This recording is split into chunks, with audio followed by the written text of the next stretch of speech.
every man can relate to this boy that would want, of course, to execute this and has a fantasy of one day being with this lady, but never think it's an actual reality that a woman of that age would give him the opportunity. But what was the true opportunity?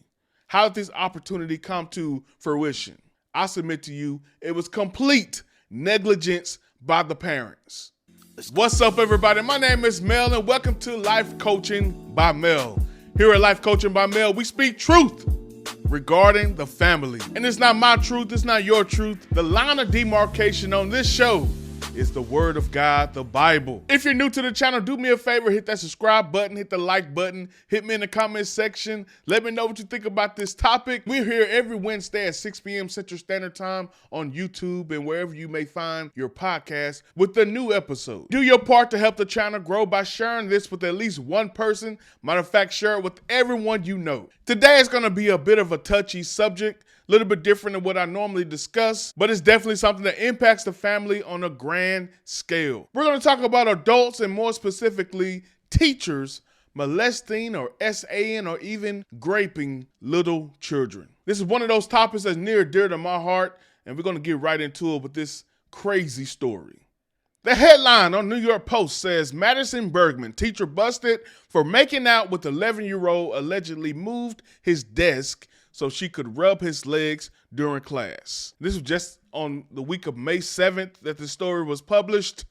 Let's take a look what it says. Madison Bergmann, the Wisconsin teacher, busted for allegedly making out with an 11-year-old in her classroom. Allegedly moved the victim's desk next to hers so that she could touch him during class without the other students seeing. My daughter thought he was a problem kid, another student's mom told the Post. She said that his desk got moved next to Bergmann's a couple months ago, and she just assumed that he was in trouble. When it was time for lunch, she asked him to stay after class. The mom continued, so it just fed into the idea that he was constantly getting in trouble. As you can see, this is a picture of the school here. The abuse allegedly happened in Bergmann's class at Rivercrest Elementary School in Hudson, Wisconsin. The alleged victim told the cops a similar story. According to a criminal complaint filed Thursday in St. Croix District Court, the fifth grader told sex crime investigators that Bergmann would rub his thigh and calves during independent reading time. Due to the strategic placement of his desk in her classroom at Rivercrest Elementary School in Hudson, he did not believe any of the other kids would see it happening, the complaint alleged. The boy also confirmed to police that Bergmann would have him stay after class. He claimed that Bergmann kissed him several times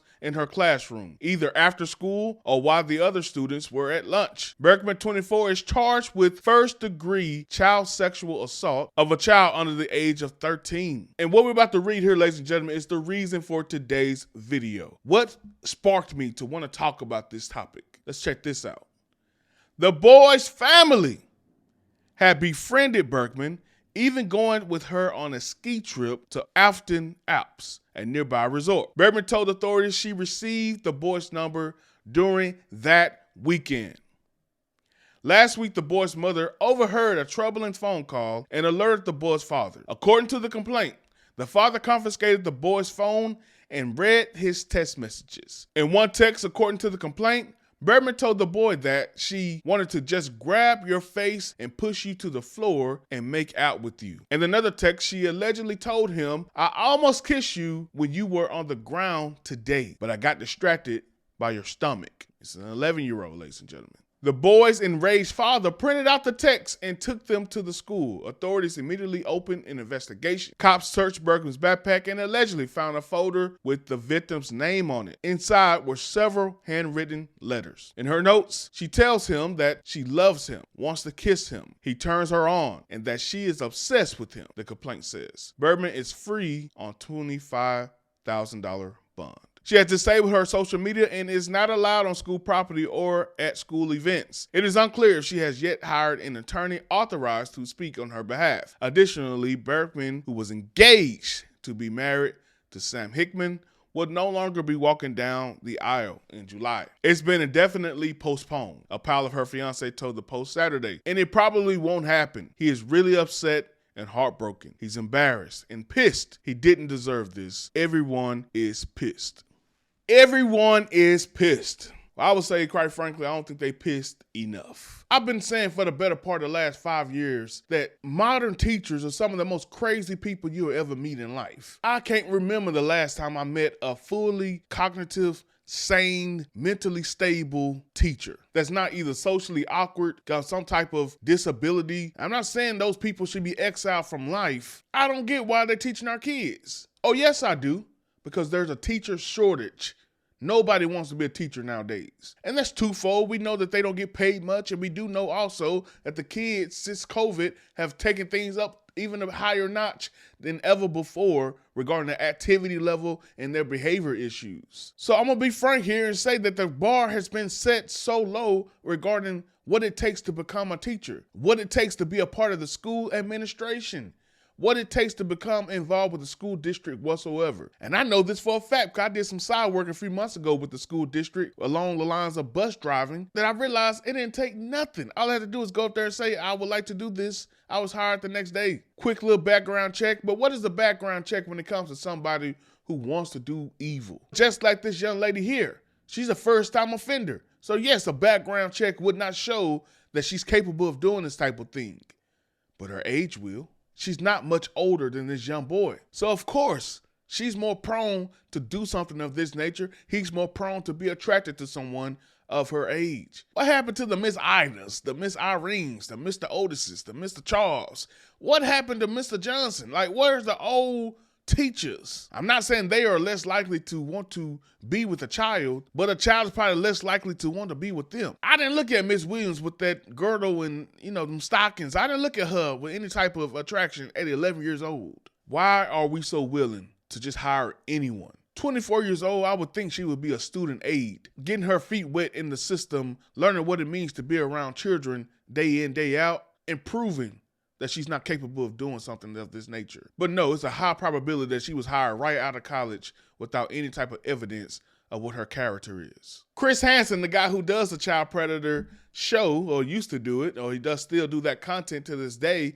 he was on a podcast recently, he was talking about this, and he was talking about how this happening so much more lately.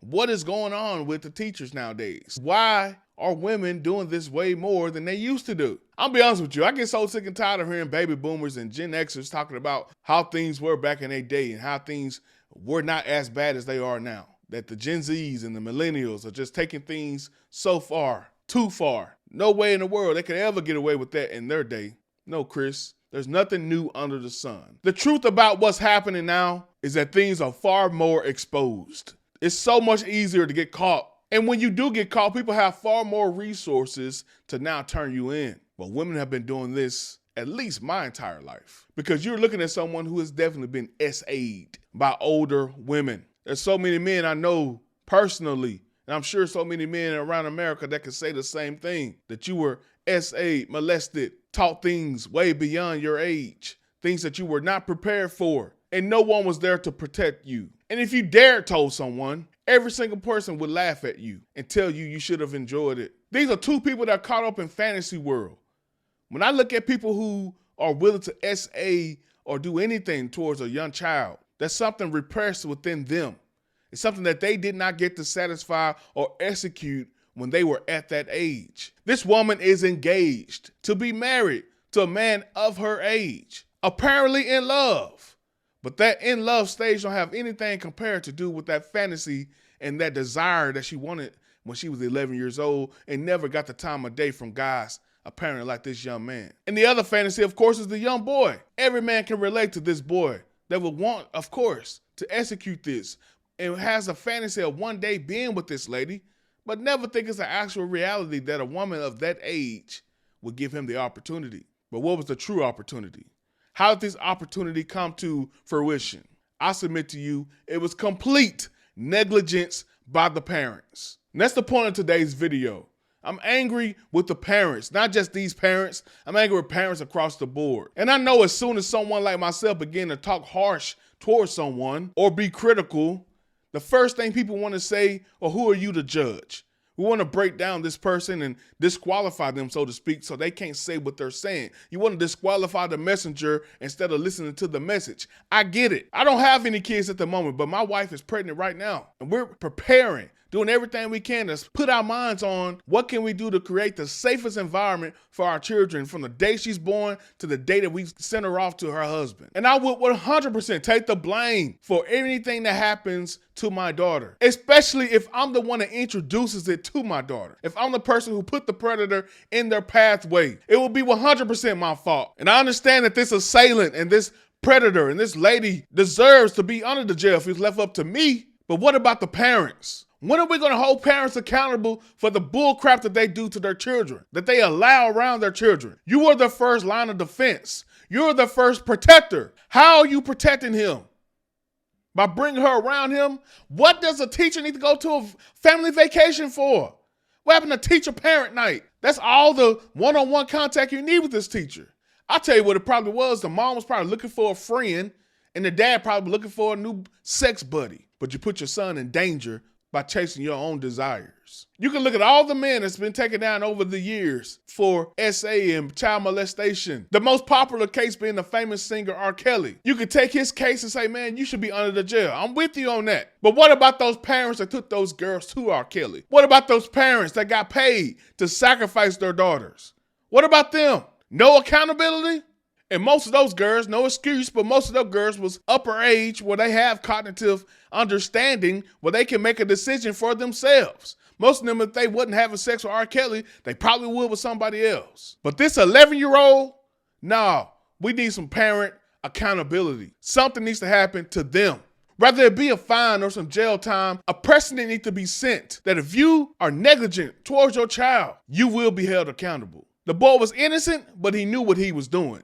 The letters he sent to this lady, the text messages, he knew exactly what to say, how to say it. He was in a relationship with her. So I'm not saying that he's without culpability, but we know he was being manipulated and we know that he was being groomed. But we can put him in the same category as a troubled teen. And with troubled teens, something has to be done. It can't just be we move on like nothing has happened. Parents should be held accountable. And that's one amazing state that's trying to implement something that's going to hold these parents accountable for troubled teens. And that state is Tennessee. We have a news article here from News 9 ABC. It says, should parents pay for their child's crimes? That's what one Tennessee bill seeks to do. A bill moving through the Tennessee legislature could hold parents of young criminals accountable for their child's actions. The Tennessee Bureau of Investigation's TBI reports that juveniles made up 8% of arrests for serious crimes like drug use, assault, and burglary in 2022. That's over 13,000 children across the state. Now state lawmakers are hoping to prevent more cases by introducing the Parental Accountability Act. The bill will require parents or guardians of a juvenile to pay a fine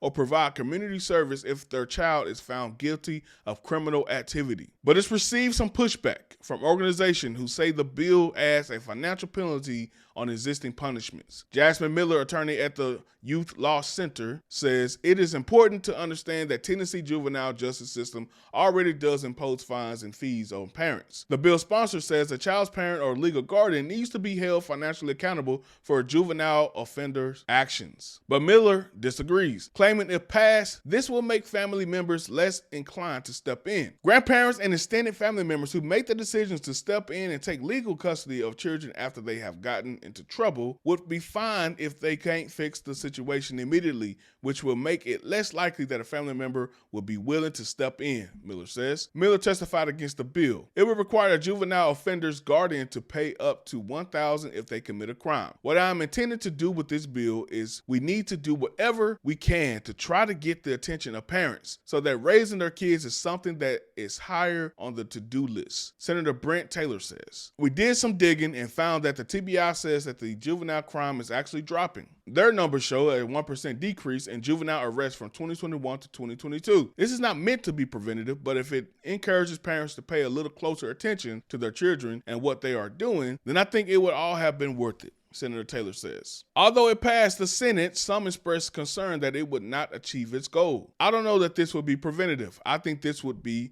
punitive, Senator Kerry Roberts says, putting too much blame on the parents who are trying. Sometimes there are very responsible parents whose kids do very terrible things, Senator Roberts says. The same senator is sponsoring another bill that has to do with juvenile crime. although it has not been passed by either full chamber yet. It will give juvenile court judge the option to send a child who is at least 15 years old to adult court if they are charged with organized retail crime or theft of a firearm. This bill is really intended to try and end gang recruitment and trying to get juveniles to commit these crimes. I know some of you may be saying, Mel, what does that have to do with these sex crimes that are being committed? I believe troubled teen category should be broadened. It's not just about gang-related activities or drugs. I believe the term troubled teen should include high sex activity or any type of sexual activity for a minor. I can't think of any parent out there that wants their child to be promiscuous or having sex outside of wedlock or having sex before they're graduating high school. I can't think of any parent that's pro their child being sexually active. So yes, if they are involved with sex, especially with an adult, and they're knowingly being involved with this, they are considered a troubled teen. Therefore, this type of bill would help with the parents being held more accountable. Because yes, in this case, the mom did step in and when she heard the inappropriate conversation. But where were you when they exchanged numbers? Where were you when the first text came through? How did this young 11-year-old boy not have his phone confiscated way before that? How is his text messages not being checked regularly, where this relationship can be built over time and you not know anything about it? I think you should be held legally accountable. But beyond the legal accountability, God holds you accountable. You are in charge of the protection of your child. Not only are you in charge of the protection, you are in charge of training them up in the way that they should go. And when they are older, they will not depart from it. And when we hear that scripture, Proverbs 22:6, we think that that's only if we raise them up in the positive things. That's only if we raise them up in the godly things. That will be the thing that it won't depart from them as they get older. No, it's however we train them up. In the negligent ways that we train them up, it won't depart from them. If we abuse our children, if we provoke our children, it will not depart from them. If you allow an adult to essay and molest and build a full-fledged relationship with your child, that won't depart from them. And the reason I know this because I've seen this firsthand. I'm not going to give too much detail because it's not my place to share this story for this person, but someone from my childhood had a coach, a basketball coach, get very, very close to them, to the point where that basketball coach was coming around that person's family, going to parties, always around. This is a female basketball coach, and that person that's the victim was a female. That coach eventually began to SA and molest this young girl. Parents had no clue. Happened for months. Eventually, I believe a student told and made it clear that this was inappropriate, and the parents became aware. Charges were beginning to get pressed, and the teacher vanished. Went to another state, never heard from them again. But the scars from that young lady still exist to this day. It did not depart from her. And those parents were completely negligent. Those parents should have been held accountable legally. Now, this lady is out on bond as we speak here. Somebody tell me, what's the likelihood that she's still going to find a way to get in contact with this boy? It's a high probability, and you guys know it. I'm not even going to get into the fact that if this role was reversed, if the teacher was a male going after a little girl or going after a little boy, we know what will be happening. It won't be no bond. And I know some of you may be saying, hey, what about the actual assailant, that person who actually committed the crime? What does God think about them? Well, let me tell you exactly what God thinks. In Matthew 18:6, it says, but whoever causes one of these little ones who believe in me to sin, it will be better for him to have a great millstone fastened around his neck and to be drowned in the depth of the sea. It don't get no more crystal clear than that. If you're watching this and you by any means are in a situation such as this, where you are the assailant, you are the adult in this situation, first off, let me let you know you're the dirtiest thing on earth. There's nothing lower than you. And you should stop what you're doing today, because it's not a matter of if, it's a matter of when you get caught. And I know cases like this make you say, hey, I'll take that slap on the wrist. I'll pay that $2,500 to get out of jail. I'll do what it takes to vanish and disappear. They will never catch me for good. But the Lord's eyes are in every place, and there's nothing you can do to escape him. So best believe, vengeance is the Lord's, and he will see you. If you found interest in this topic and you want to add to the discussion, be sure to hit me in the comment section. I want to hear what you guys have to say about this. It's not about me. It's about the family. It's about the Lord. What can we do to protect our families moving forward so we can keep the nuclear family whole? The nuclear family is not just an option. it's the solution to every issue that we see in our society today. Let's go.